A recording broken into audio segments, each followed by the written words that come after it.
Dogs bark out of control at car parked in park and police discover something shocking. Imagine a peaceful park, restless dogs, and an abandoned car keeping a dark secret. A woman driven by a feeling and the courage of her dogs faces a situation that could end in tragedy. Strange sounds, heroic action, and a discovery that no one could have predicted. What started as a simple dog walk ended with unforgettable lessons about choices, instinct, and the importance of never ignoring the signs around you. A guilty owner, a thrilling twist, it all unfolded in a way that left everyone speechless. What was hidden in that car? How did it all happen? Get ready for a story that will stir your emotions and keep you hooked from beginning to end. Stay until the end and discover every detail of this journey. The day seemed to go on normally until the dog started barking desperately towards a parked car. Intrigued, the woman tried to calm them down, but a muffled sound coming from inside the vehicle made her heart race. With no alternative, she called the police. When officers arrived and decided to force entry, what they found inside left everyone speechless. That day, the heat was suffocating, as if the air itself was heavy on your shoulders. Anna, covered in sweat before even leaving the house, wished with all her strength that she didn't have to leave. However, her routine as a dog walker left no room for compromise, especially on a day like that, where the animal's well-being depended on her. As if anticipating the challenge ahead, Anna decided to adjust her walking times, leaving earlier to minimize the impact of the heat. Before leaving, he filled a backpack with water bottles and collapsible bowls, pouring a good amount of liquid into the dogs before attaching leashes to each of them. Her gaze swept over the group: golden retrievers, huskies, and other long-haired dogs who, under the relentless sun, looked as uncomfortable as she did. The walk to the park was slow, almost dragging, but the shade of the trees offered momentary relief. However, something was different that day. The dogs, normally docile and well-behaved, were agitated. They pulled the leashes insistently, their noses on the ground as if they were attracted by something invisible. What was supposed to be a refreshing break turned into a struggle to contain them. The barking started quietly at first, but soon turned into a cacophony that echoed through the empty park. Anna tried to calm them down, worried about the possibility of someone complaining, but the uneasiness seemed to grow with each second. For the first time, she realized something was wrong. Very wrong. The leashes, tied around her waist for greater control, tightened with each tug. Anna was not tall or particularly strong, and when the dogs began to pull in the same direction, she sensed imminent danger. His heart raced. If they wanted, they could drag her, and at that moment everything indicated that that was exactly what they would do. Initially, Anna tried to convince herself that the dogs were just tired and eager to go home, but there was something about the way they pulled on their leads and the intensity of their barking that didn't seem like mere impatience. Their movements were synchronized, as if they were united by an urgency that Anna didn't understand. She began to feel sweat run down her back, but this time, it wasn't just because of the heat. The sound of paws against the asphalt echoed like a drum as the dogs darted toward a parked car. Anna tried to contain them with all the strength she had, but it was impossible to resist the collective strength of the group.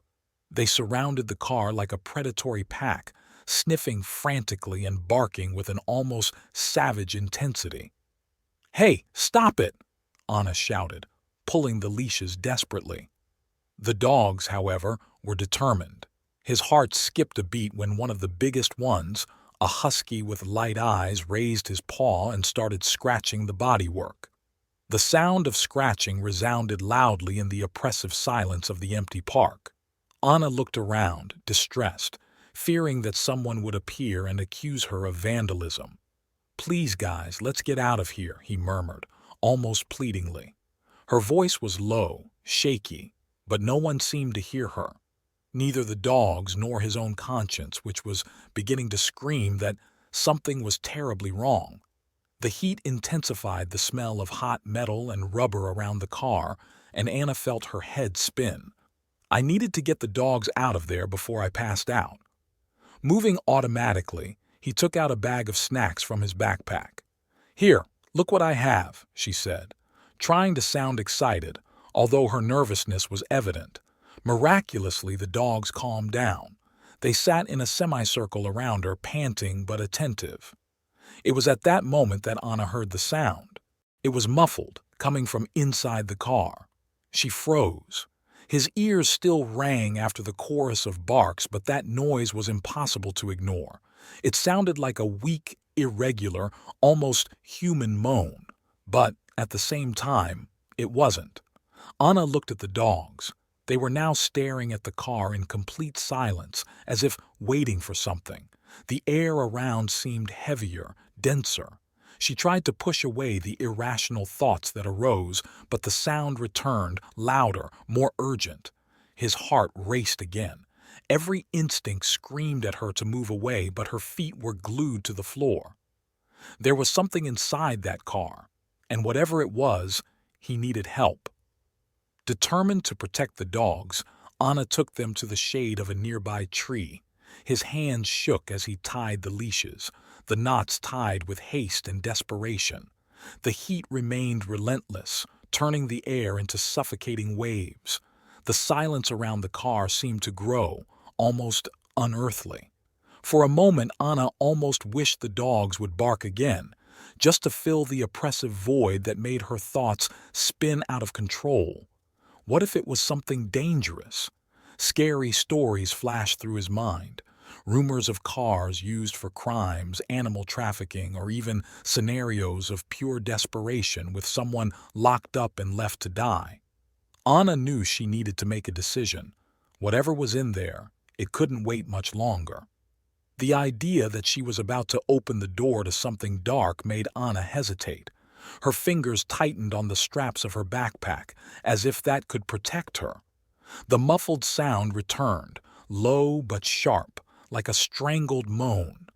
Anna held her breath. Everything inside her told her to turn around, take the dogs, and leave. But how could it? Whatever it was there, trapped, suffering.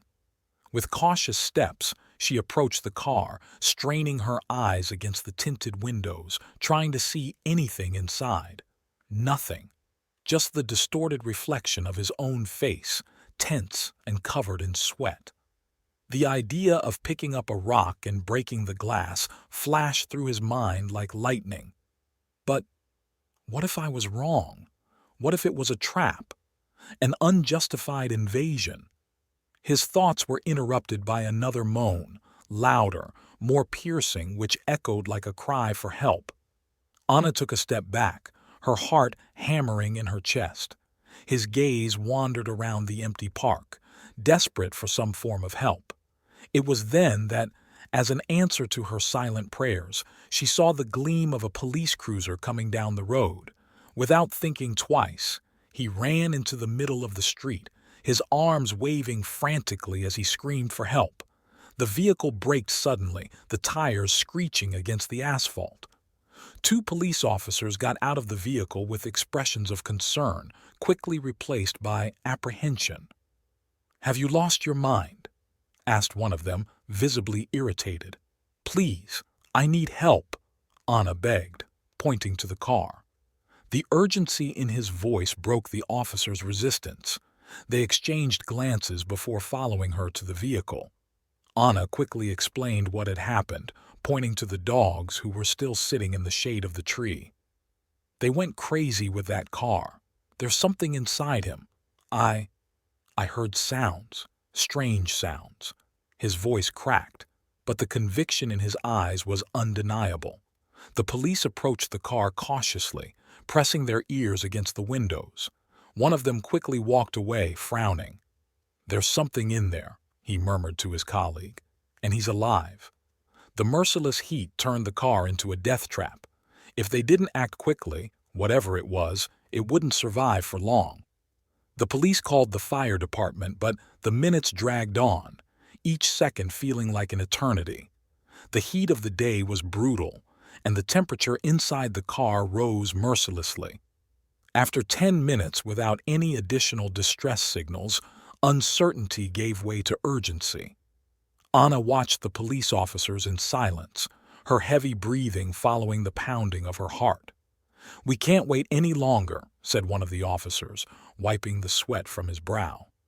"Whatever it is, it won't last much longer."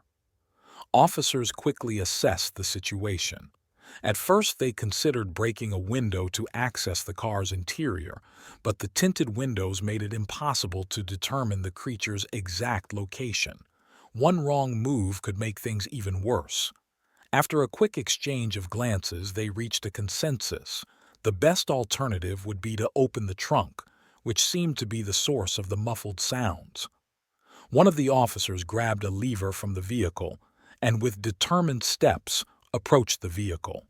Anna, restless, kept her eyes fixed on the dogs under the shade of the tree and the action around the car. The metallic sound of the lever scraping the edge of the trunk echoed through the park, making her catch her breath. "Ready?" asked the other policeman. The colleague nodded and began to apply force.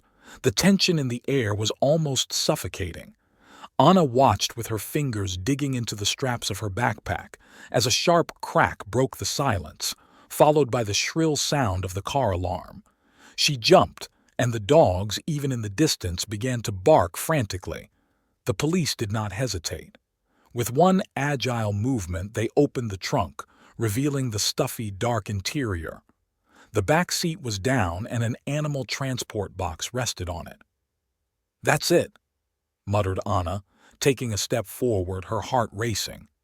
One of the officers carefully picked up the box, bringing it outside. He opened it gently, revealing two tiny kittens, curled up and almost motionless.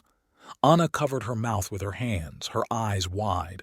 The cubs were visibly dehydrated, their small chests rising and falling with difficulty. "My God," Anna whispered, while one of the police officers took her bottle of water. He wet his fingers and gently touched one of the kitten's dry lips, trying to moisturize it. The other officer shook his head, his expression grim. "If we hadn't acted now," he began, but didn't finish the sentence. It wasn't necessary. Suddenly, a scream cut through the air. "What the hell did you do to my car?" Anna was startled, turning towards the voice. A man rushed out of a nearby building, his face contorted with rage as he marched toward her. Anna froze, unable to formulate a response. The police officers, still crouched down trying to revive the kittens, were out of the man's field of vision.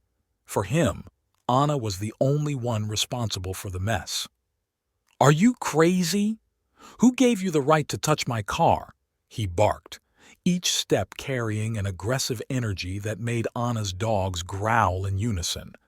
Even trapped under the shadow, the animals were tense, focused on the man who was now pointing his finger directly at her. Anne tried to speak, but the words stuck in her throat. The car alarm continued to sound, drowning out the growing sound of barking, but the tension in the air was unmistakable. The man took a few more steps, his anger radiating like an oppressive wave. But suddenly, it stopped. His march was interrupted when he saw the two police officers emerging from behind the vehicle. One of them held one of the shivering kittens in his hands. "Sir," said the policeman, his voice firm but controlled, "this was in the trunk of your car." The man froze as if he had been punched in the stomach.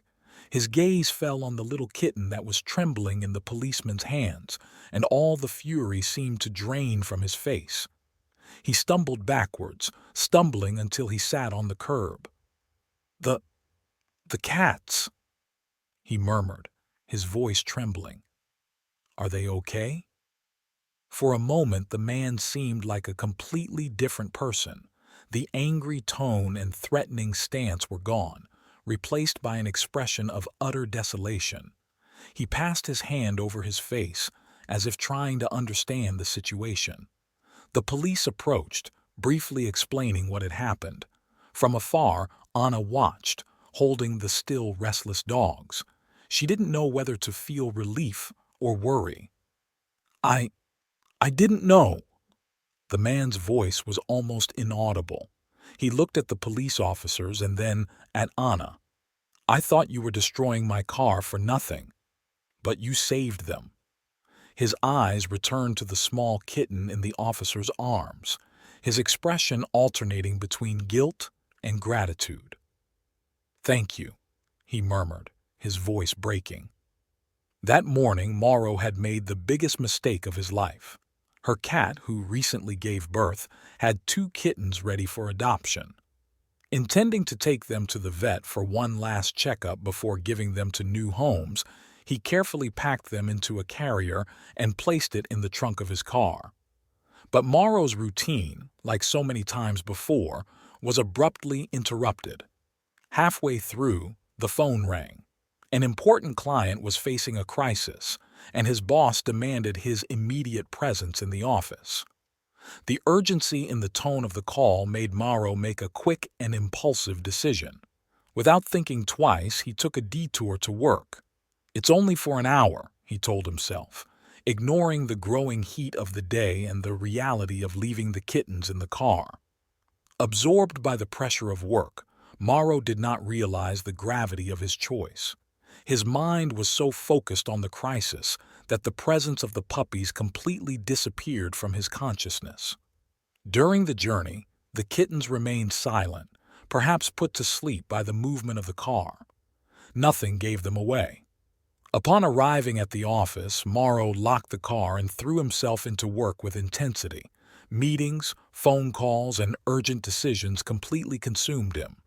Time passed in the blink of an eye. It was only when he heard the sound of the car alarm that the memory of the kittens hit him like a stone in the chest. He ran out of the building, assuming someone was trying to steal his vehicle. However, when he came across the scene, the police, an unknown woman, and the 2 almost inert kittens being tended to, the gravity of his mistake crushed him. Mauro was paralyzed when he saw the small bodies of the puppies, weak but alive. The silent gaze of the police officers and Anna's shocked expression weighed on him like judgments. A knot tightened his throat, preventing him from speaking. He fell to his knees, facing the kittens. I forgot about them, he muttered, more to himself than to anyone else. While watching the police officers and Anna taking care of the puppies, Mauro couldn't shake the thoughts that tormented him. They could have died. Not just because of negligence, but because of a choice he had made and ignored. For the police and for Anna, the situation could easily seem like a case of abandonment. Mauro felt the weight of that non-verbal judgment but found the strength to explain. I was taking them to the vet. It was all a mess at work. I shouldn't have done that. His voice was choked, the words heavy with regret. Mauro knew that no apology would be enough to erase what had happened. However, at that moment, her priority was making sure the kittens survived. He pointed out the location of the veterinary clinic, and one of the police officers promptly offered to take the little ones there. Anna, hesitant to leave them alone, also decided to follow, but first she needed to ensure that the heroic dogs were taken back to their homes. As she led the group, she reflected on the strange connection the dogs seemed to feel. It was as if, from the beginning, they knew what was at stake. The time on the street had lasted longer than planned, but Anna couldn't ignore the relief she felt when thinking about the outcome. Without the dogs, the story could have ended tragically. After leaving the last dog at home, Anna went to the veterinary clinic to check on the kittens. When he arrived, he found the staff looking after them carefully. The puppies were hydrated and still weak, but intravenous fluids and immediate care provided a promising recovery. Anna sighed in relief, observing the small, fragile but alive bodies. The image of them lying inert in the box still haunted her, but now it was replaced by hope. The next day, Anna was in the park again, guiding the same group of dogs, when something unexpected made her stop. Sitting on a nearby bench, Mauro was waiting for her. His face was different, less rigid, less tense. He stood up as soon as he saw her, but Anna couldn't avoid a moment of hesitation. "Are you mad about the car?" she asked, her voice careful but firm. Mauro shook his head slowly, a tired smile appearing on his lips. "No. Objects can be replaced. Lives, no." He looked at the dogs and, bending down, stroked one of their heads. "I owe you everything. Without them, I don't know what would have happened." Anna remained silent, watching as Mauro petted each of the dogs, his gratitude evident. After a final thank you, he walked away, leaving her with a strange feeling, a mix of relief and understanding. Later that day, Anna visited the kittens at the vet. Upon entering the care room, the sight she encountered left her enchanted. The two puppies were standing, playing with each other. His little paws tapped a makeshift toy. His bright eyes and lively movements were a clear sign of progress. Anna smiled, feeling the weight of the last few days beginning to dissipate. Meanwhile, Animal Control has completed its inspection of Mauro's home. The mother cat was in excellent condition, well-fed, healthy, and clearly loved. The veterinary team also confirmed Mauro's commitment to the puppies before the incident. He had actually planned to take them to the vet, and the mistake was the result of unfortunate circumstances, not intentional negligence. The puppies continued to improve and would soon be ready to meet their new families. The incident, while dramatic, became a powerful reminder of the importance of acting responsibly and listening to the signs, whether they be the instincts of heroic dogs, human alerts, or circumstances that require intervention. Mauro was officially acquitted of any charges. However, the weight of his own guilt was punishment enough.